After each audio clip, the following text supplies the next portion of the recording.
Ito palang araw na to ay umuwi ako doon sa probinsya sa Mindanao. At ito ako sa loob ng airport, naka-check-in na.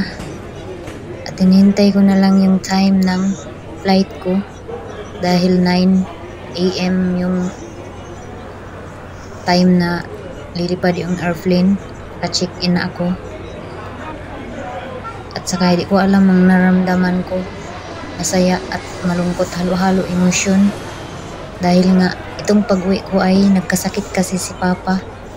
At di pa siya masyadong nagkasakit, tumawag sila sa akin at ni-request niyang uuwi daw ako dahil 2015 pa hindi pa ako nakauwi. At ito na ako ngayon, nasa loob na ng eroplano para palipad na siya.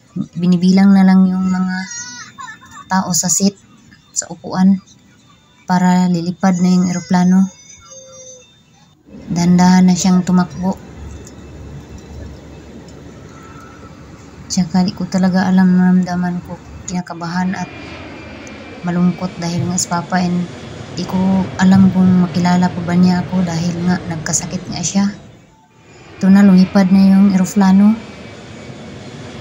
Sobrang excited, sobrang namimiss ko silang lahat, lalo na si Mama at si Papa, dahil ilang taon nang hindi ko sila nakikita at nakasama. Bye Manila, see you na lang sa Zamboanga, see you soon.